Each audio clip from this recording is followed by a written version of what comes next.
People don't leave relationships suddenly. They live in layers. And most of us only recognize the final layer, the breakup conversation. But by then, the emotional exit has often been happening for months. And of course, this doesn't happen in a dramatic or a loud way, but rather millimeter by millimeter, step by step. It could be that you are on vacation together and she or he feels just a bit less present. You celebrate your partner's birthday and it just feels thinner. And it's nothing really big, it's just less warmth. And knowing this matters to you because if you know, you have a better chance of understanding what's happening. You have a chance to plan and you can adjust. You can adjust your next step. You can ask better questions and perhaps find out the truth earlier. You can change your behavior and decide what you are willing to accept. And you can prepare what to do. What's your next step gonna be? Because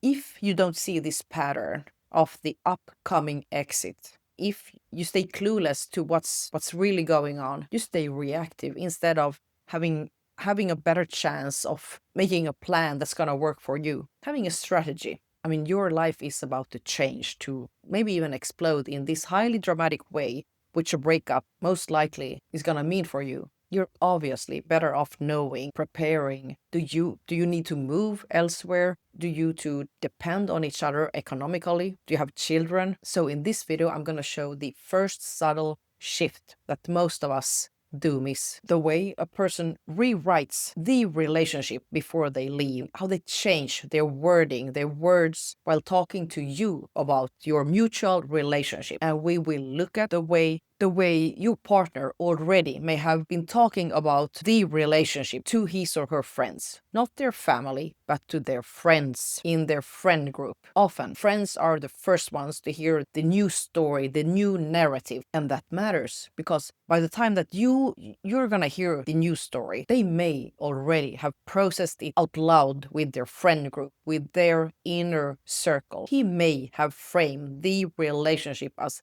not working, as complicated, or as something that he's unsure about. And once we tell our friends a new story about anything in our life, we start to live in that new reality. We start to live inside that new story. We will also in this video talk about one specific behavior that predicts detachment in a reliable way, and also the final stage before the actual breakup talk. My name is Angela Ahola and I'm a doctor of psychology, and I have been studying human behavior, especially attraction and relationship dynamics for the past 20 years. And I've also dated intentionally myself until I met the right one. And I went on 100 dates to really make sure what works and what doesn't when it comes to finding love. And with that said, my previous marriage ended with infidelity, which I've also written a book about. And that experience, along with all the other experiences of toxic behaviors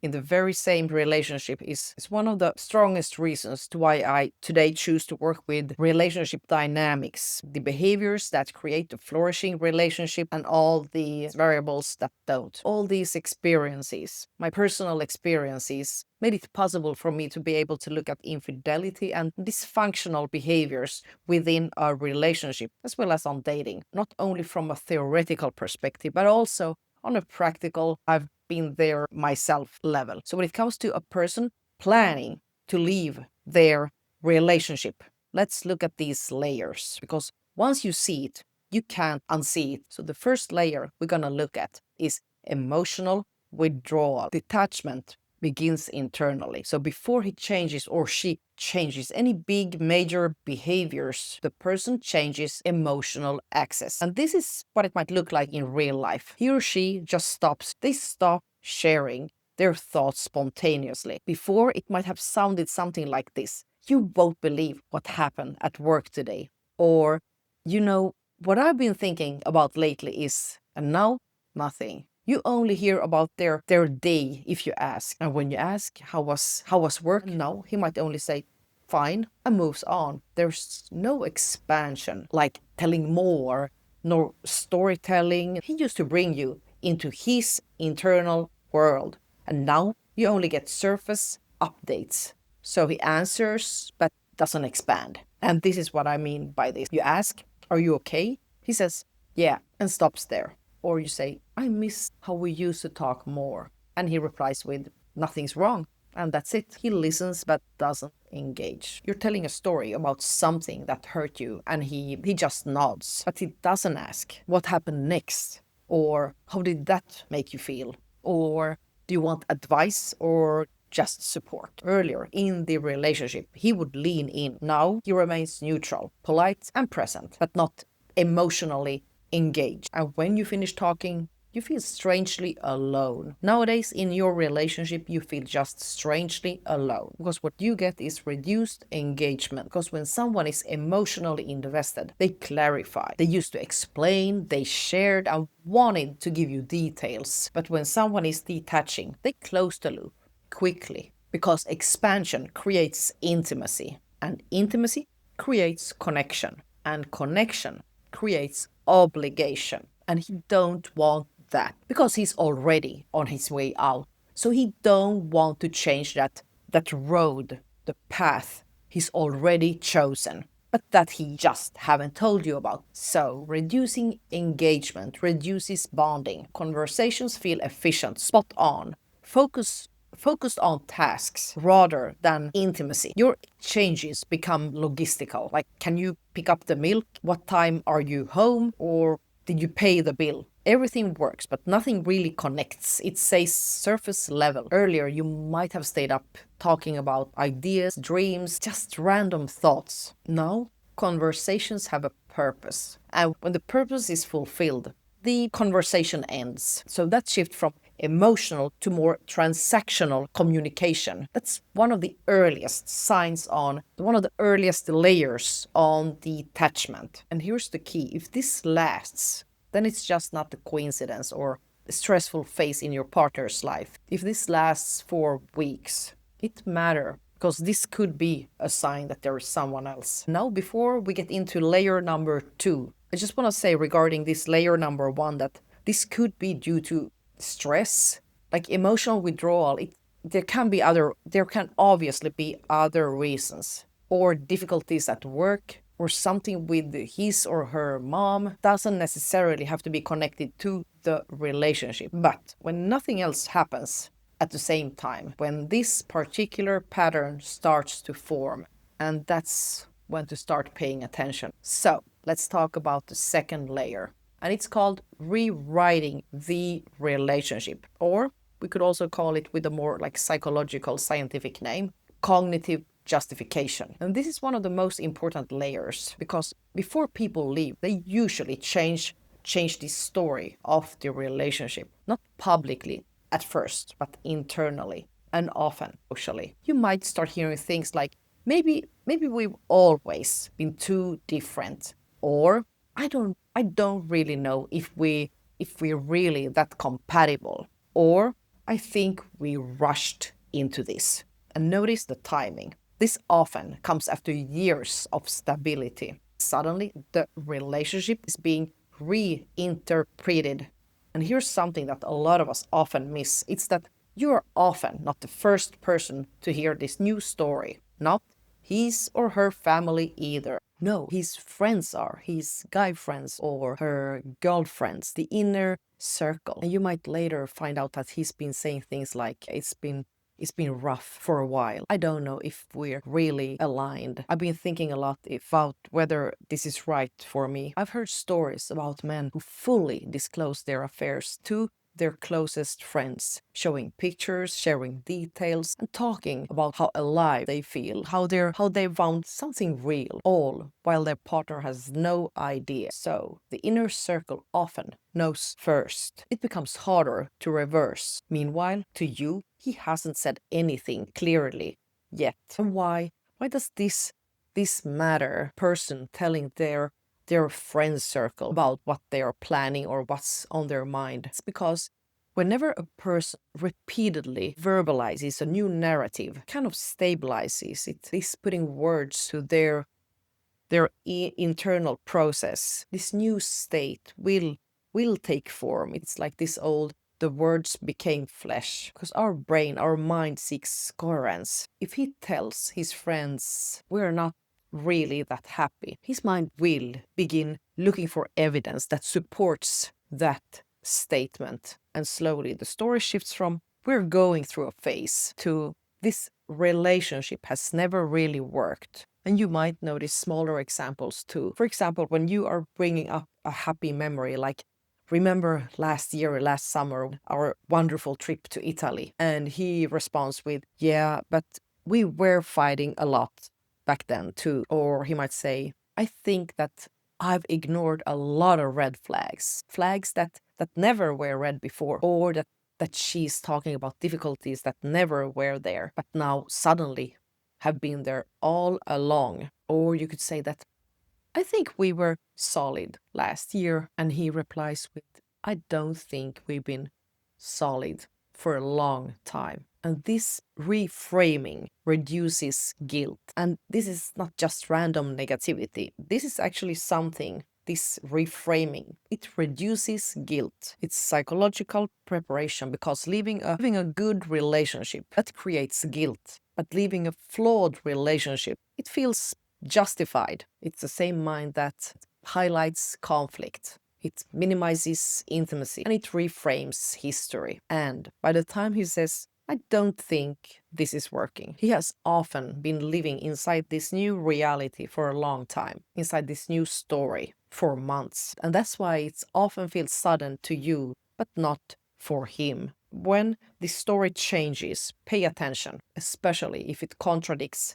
past experiences. And sometimes a lot of us don't realize that the most painful part of detachment it's not what he or she does. It's more about the confusion it creates in you, because you start questioning your perception. Am I exaggerating? Maybe she's just tired, or maybe I'm way too sensitive. So that internal doubt keeps you stuck longer than the detachment itself. And now let's move to something pretty specific or more clear, and it is increased irritation or criticism. Tension starts to build up internally because ambivalence is uncomfortable. But instead of saying, I'm unsure about us or I'm confused about how I feel, they often don't articulate that. Instead, the discomfort leaks out sideways, comes out as irritation, as criticism, as disproportionate reactions. For example, let's say you forget something small. Earlier in the relationship, partner might have said, no worries in this situation. Now it's you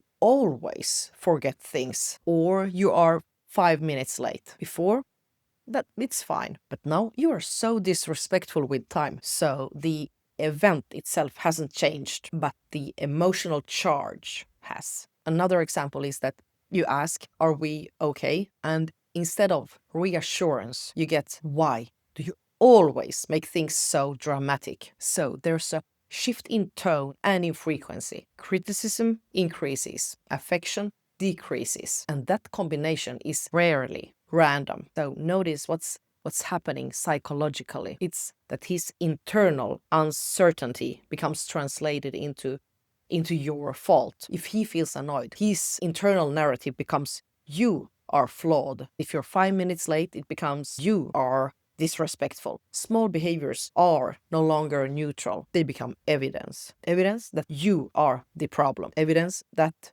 the relationship is wrong. And once the relationship becomes the problem, leaving feels justified. He may not consciously think that I'm preparing for a breakup, but psychologically, that's exactly what's often happening, because being the one who leaves feels heavy. Guilt is heavy.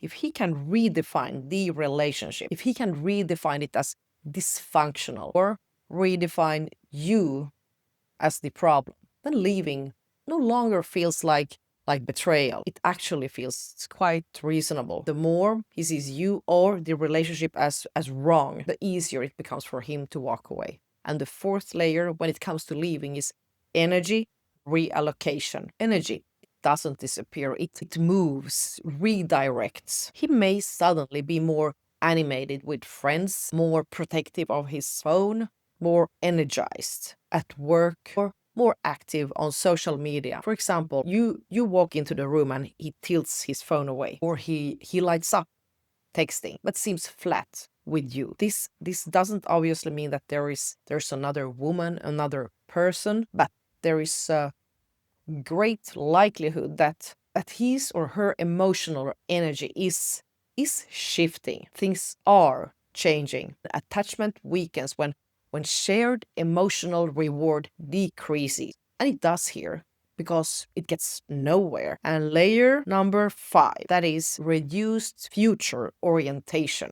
Earlier, it could sound like this: next summer, we should go to Spain. Or when we get that new house. Now you could hear, I don't know what I want long term. Or I need to figure myself out. We'll see what happens. So future language now becomes more individual about him or herself. You are no longer automatically included. And this psychological separation often happens before any physical separation occurs. And layer number 6, that's the I need space conversation. I need space. This is one of the most misunderstood phrases in relationships. But before you react emotionally, ask yourself this: is it defined or is it vague? Because the difference is not just about words, it's not just semantic. It's psychological. It tells you something. If it's defined, it sounds like this: we want the same future. Or I'm overwhelmed. I need a few days to clear my head. And then I want to sit down and talk. I'm feeling pressure and I don't want to make a reactive decision. Here, what we can see, there is a time frame, there is a purpose, and there is an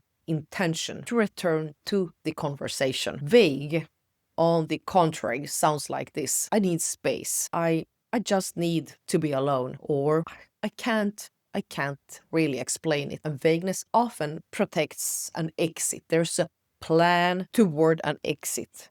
So this is just a way to package an exit, an ending. And here's something that repeatedly shows up in real-world relationship discussions. A partner says he needs space. He calls back communication. He stops checking in and he becomes less reachable. So when she asks, are we still together? Answer is unclear. And weeks later, the narrative becomes, we kind of drifted apart. So notice what happened. There was no formal ending, but what there was emotional distance long enough for attachment to weaken. But this doesn't, of course, mean that there's always another person involved. Psychologically, this space talk function as rehearsal, kind of rehearsal for a life without you. And here's what most of us, I'd say, a lot of us do miss. If someone truly wants repair, they don't create indefinite ambiguity. They create structured distance. For example, I need a week, but I don't want us to talk into other people. Or I need time to think, but I'm still committed to figuring this out. Because commitment, it shows up in boundaries, in not leaving your partner hanging. Let's ask some very specific questions. Ask this: what exactly does space mean? For how long? Are we exclusive during this time? What outcome are you hoping for? Because clarity does force intention kind of to surface. And on the contrary, if he can't define it, that tells you something. If he resists structure, tells you something. Because someone preparing to repair, they will tolerate, they will embrace and welcome clarity. But someone preparing to exit, they will prefer blur. And the more ambiguous the space, the more it functions as emotional disengagement. So the real question isn't just, does he need space? It's more about, is this structured reflection the real deal,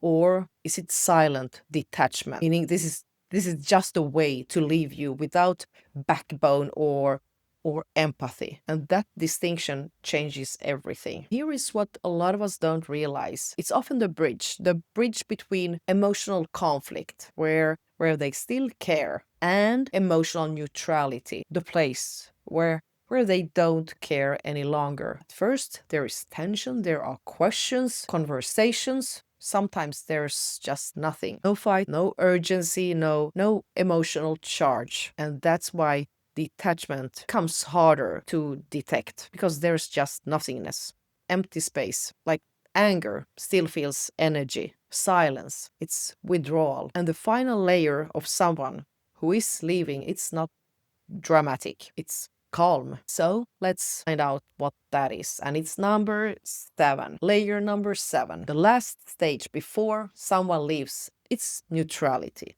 No fights, no intensity, no passion, just flatness. And this is where a lot of us get confused, because earlier there were arguments, there were tension, there were discussions, and now it's quiet. You feel like you're talking to a colleague. You're polite, you're functional, you're distant. You say something vulnerable and the reply is neutral, controlled. It's no one is mean, but they are not loving, just emotionally minimal. And neutrality is dangerous because it feels calm, but truly at the same time it is something, it's the very same thing that is about to blow your life up within the next few weeks or months. Because remember, anger still means energy. Frustration still it's investment. Even jealousy means attachment. Neutrality, it's just emotional withdrawal. Whatever you two had is dead or almost dead. Let me give you a real life, a real world pattern I've seen many times. A woman, a spouse telling me, we just stopped fighting. And I thought that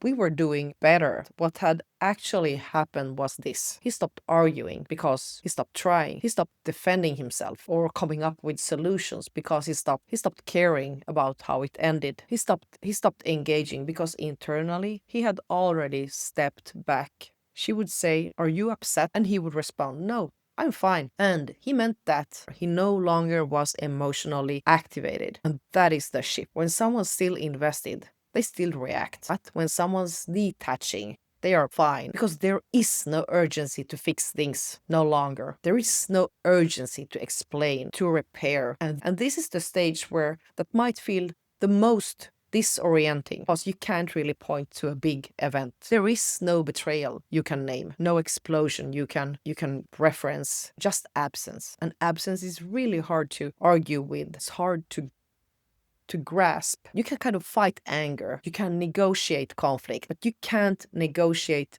indifference. Like you can't negotiate with death, but there's just nothing. When we reach this layer, this phase, there is really nothing. By the time someone reaches emotional neutrality, the detachment has often been happening for months. That's why breakups feel sudden. They are not sudden emotionally. So let's summarize. By the time someone officially leaves, the emotional separation has usually been happening for months. It's been in the making. And this particular phenomenon, that's something that I've seen over and over again, not just in statistics or research, but maybe even more in the real life stories that I've been told, real life stories that people share. A woman writes, "He didn't cheat, he didn't scream, he didn't storm out, he just slowly stopped choosing me. And by the time he said he was done, I realized he had already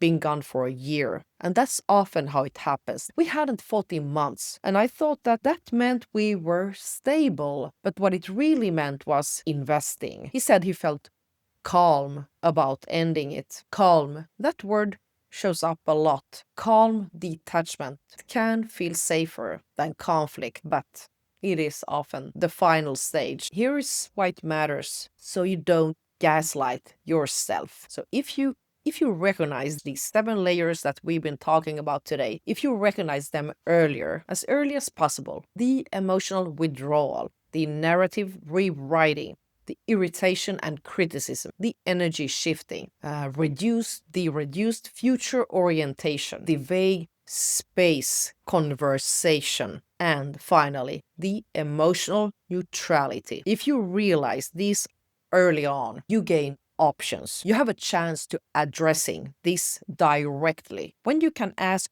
precise questions. And if you get answers, you can decide whether you want to fight for it or not, or whether you just want to stop fighting alone, fighting for the relationship. Not knowing, that's more of a helpless stage, and helplessness often creates anxiety, and that's a horrific state to be in, not knowing. And our mind really do hate uncertainty, but awareness, knowing, understanding what's going on, it creates choices for you, and that's gonna make it easier. I want to ask you, looking back at the relationship that ended, What was the first shift you noticed but didn't trust? Was it the tone, the distance, the way he talked about you to his friends? Please share. Write it below, because when we name the pattern, we get a chance to stop repeating it. And in the next episode of my new infidelity series, we're going into something that confuses a lot of us, where some people become kinder right before they cheat or already have begun cheating. That pattern is even more psychologically complex than this one. And if you want to keep exploring these dynamics, attachment, infidelity, the psychology behind relationships, I'd love you to subscribe. Thank you for watching.